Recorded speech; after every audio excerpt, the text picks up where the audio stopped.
Tonight, it's no laughing matter. The federal court makes a landmark ruling in the long-running What is a Woman Tickle versus Giggle case. Touchdown for the hantavirus evacuees bundled into isolation to start their next phase of their return home.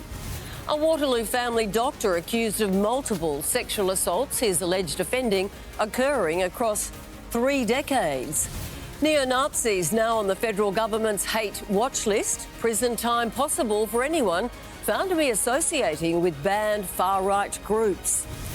A tea party for Donald Trump with trade, Tehran and Taiwan on the menu. Plus, feeling the love at Magic Round. Roosters enforcer Spencer Leniu, the latest player to break their self-imposed media ban. And a stunning Delta Goodrem sets Eurovision on fire.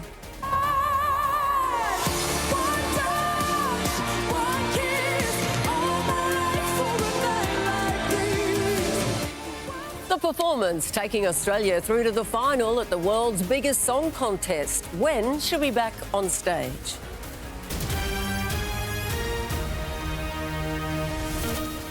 This is 10 News Sydney with Sandra Sully.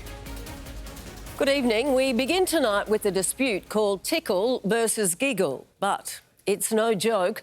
A federal court judge has this afternoon made a landmark decision, setting a precedent for anti-discrimination cases in Australia.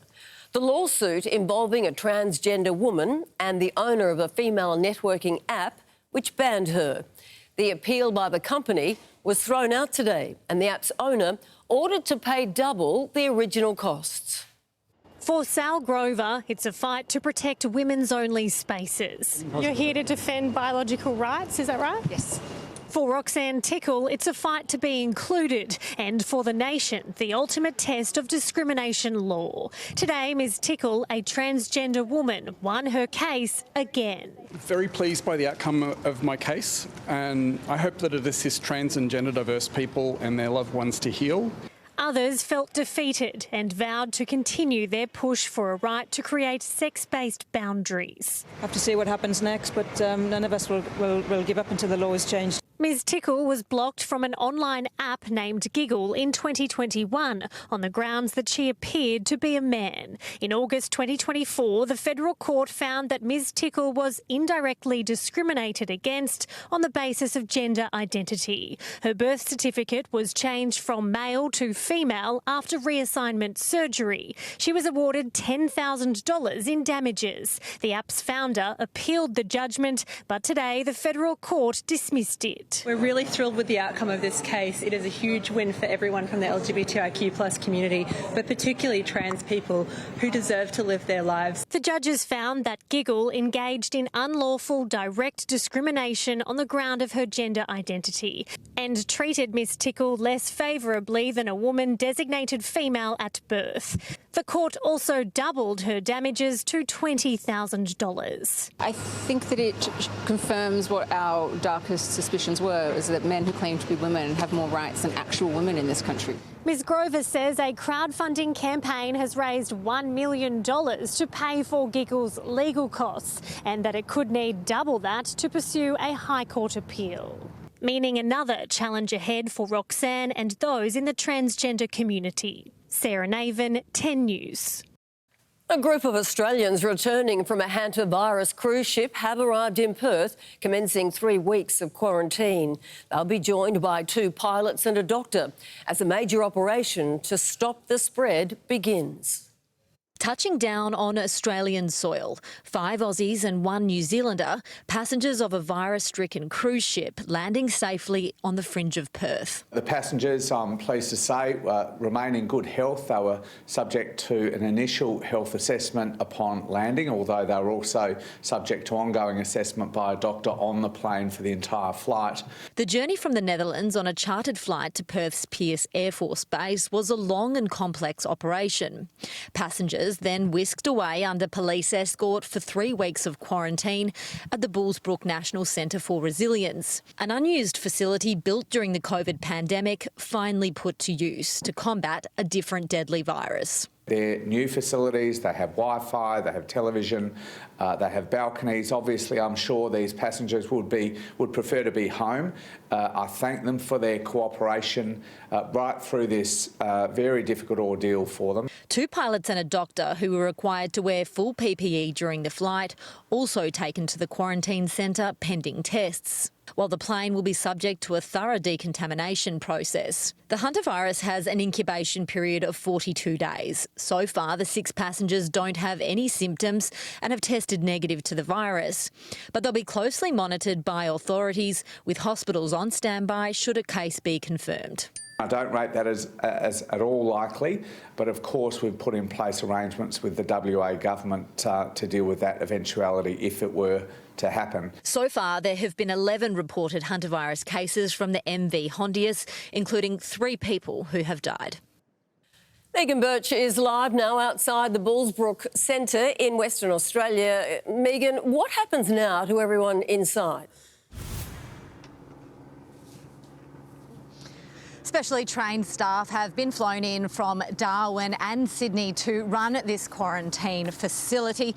The 6 passengers will undergo regular testing while they are here, and that will determine whether or not they can go home or if their stay here will be extended. Now, the federal government has taken a very hard approach on this quarantine period, with these passengers expected to be here for 3 weeks, a lot longer than other countries around the world. But after what has been a very long period for these passengers, they will no doubt be relieved to be back on home soil. Indeed, Megan Birch reporting there. Thank you. A mother has accidentally run over her own child on the driveway of their Macarthur home.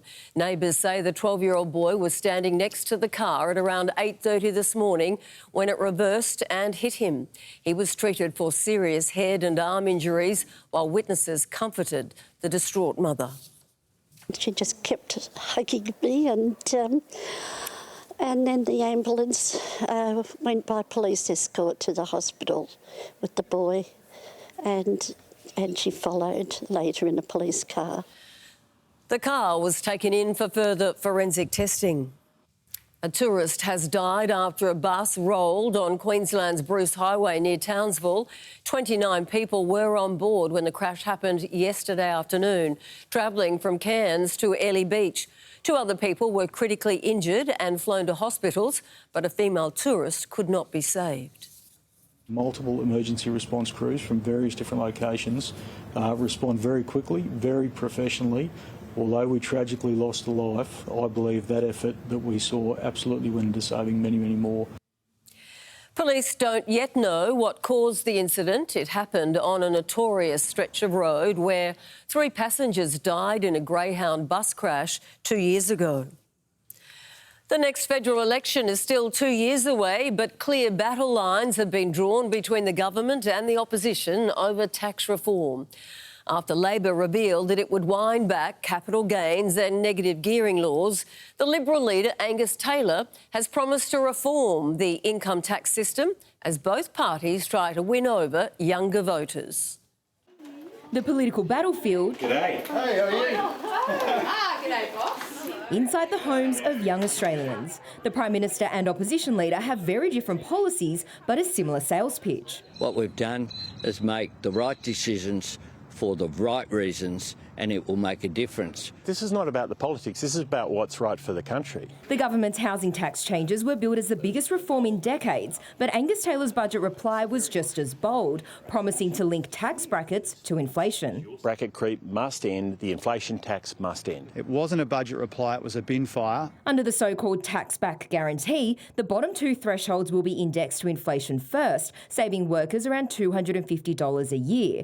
The top 2 tax brackets will be indexed from 2031, saving those workers up to $1,600. For a fairer, a freer, a better Australia. If we remove bracket creep, then we move the reliance that governments have on taxing Australians more and more. But it won't be cheap. The Coalition says the policy will cost $22.5 billion in the first 4 years, becoming more expensive over time. Uncosted, unfunded shambles. Many of Labor's key housing and climate policies will be scrapped to fund the idea. as Angus Taylor faces accusations of lurching further to the right. Angus Taylor's focused on fighting off one nation. We're interested in building our nation. Putting Australian first is the first duty of any good government. Budget week is a chance for the major parties to stake their ground. Not only have they laid bare big policies, but the scare campaigns have already begun. The Liberals accuse the government of having secret plans for death taxes, while the government says there'll be cuts to Medicare under Angus Taylor, giving way to a long 2 years until the next election. Hansel Dew, 10 News. The federal government is cracking down on neo-Nazis, listing them as a prohibited hate group. Let's go live now to our federal political reporter Matthew Castunen at Parliament House. Matt, this move is part of wider reforms made in the wake of the Bondi Beach terrorist attack. Good evening, Sandra. The group known as White Australia refers to the once named Nationalist Socialist Group. Today's move to list White Australia as a hate group means anyone who supports, recruits for, trains with or funds the group can face up to 15 years behind bars. Now, the group disbanded back in January and then rebranded under a new name to avoid being shut down as a result of the federal government's new hate speech laws. The group, of course, was led by Thomas Sewell, the man at the centre of numerous neo-Nazi incidents and a very vocal face of the neo-Nazi movement. Sewell and the group have been in the headlines in recent years over a number of incidents, including that infamous rally held outside New South Wales Parliament, while Sewell was also charged with allegedly leading an attack on an Indigenous camp in Melbourne, among other alleged violent and racist incidents. None of this will stop bigoted people from having horrific ideologies, but it does prevent this group from organising, from meeting, and prevent some of the sorts of horrific bigoted rallies that we've seen around our country.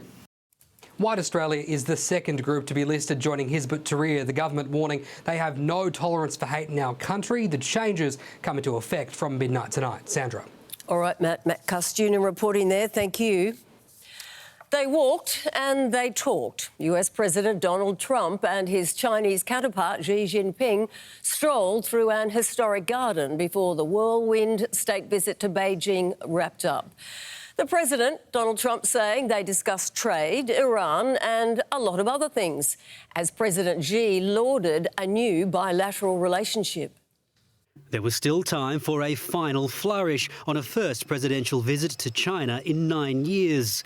Earlier, inside the walled-off Zhongnanhai complex, Presidents Trump and Xi continued their 48-hour display of cordiality, high on smiles and full of carefully arranged bonhomie. This has been an incredible visit. I think a lot of good has come of it. But what that good is, we don't yet know. These the final moments of a diplomatic dance without a clear tune. We did discuss Iran. We feel very similar to Iran. We want that to end. Discussed a lot of other things also. President Xi, for his part, played the perfect host.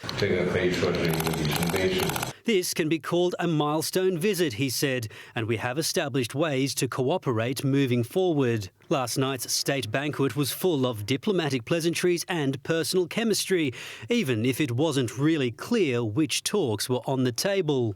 According to Chinese state media, President Xi had told his American counterpart during yesterday's talks that Taiwan is the most important issue in China-US relations.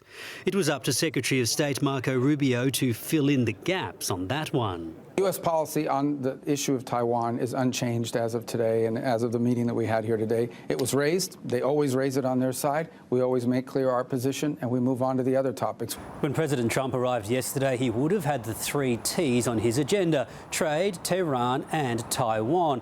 But as he and Xi Jinping cut a path through Beijing, it soon became clear this trip was also about projecting an aura of stability. All eyes are now on the Chinese president's reciprocal state trip to America in September.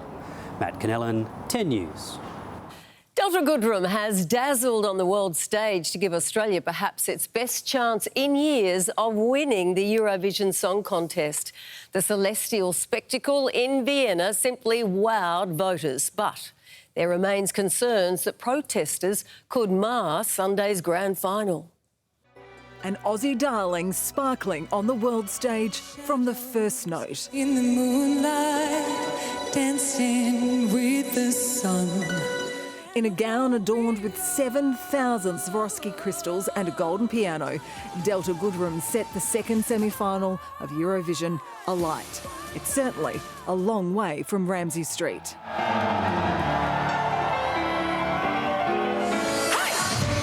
The heart starts racing, and I feel everybody. I was like, oh, I feel all the emotions for everyone. Australia has been invited to perform in Eurovision since 2015. Our best finish was runner-up the following year. But Delta's soaring performance has her widely considered a top contender. Australia!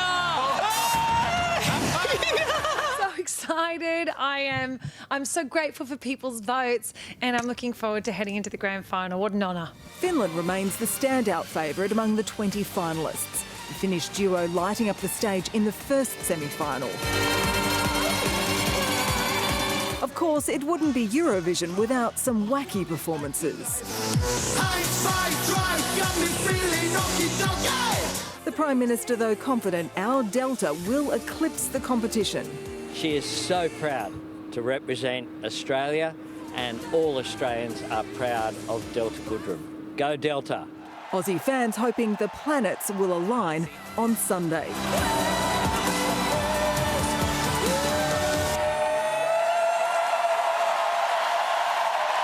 Nicole Strawn, 10 News. Things crossed for our Delta. Come on, Delta. Oh, indeed. Now, Scotty McKinnon's here with a preview of tonight's sport on a Friday. It's always action-packed. Scott, Magic Round. Big news today, staying in Brisbane. They somehow fended off Sydney's bid. How? Who knows? Bris Vegas will remain the home of Magic Round until 2032. We're live to the Rugby League Festival a little later. Also tonight, Roosters enforcer Spencer Leniu breaks his silence. So, does he want out of the tricolours, and does he deserve a spot in the Blues squad? The incredible try-saver from Tegan Berry that helped the Blues go back-to-back in the women's state of origin. And disgraceful scenes at the Giro d'Italia as these teenage dirtbags attempt to push over riders. What are they thinking there? Well, have their punishment. What's coming their way? It's awful, isn't it? Can you believe it? No, I can't. Well, they're in trouble. I've seen the pictures all day and I can't believe it. It's awful. Anyway, named and shamed. Let's do it. Thanks, Scott. We'll see you soon. Stay with us if you can. Still to come, the hunt is on for home invaders who assaulted residents at Auburn. An allegedly dodgy Waterloo doctor accused of sexually assaulting patients faces court. Plus, the delicate mission to fish Alexis out of the water at Rose Bay. And the near 200-year-old boat discovered in Barangaroo that's going on display.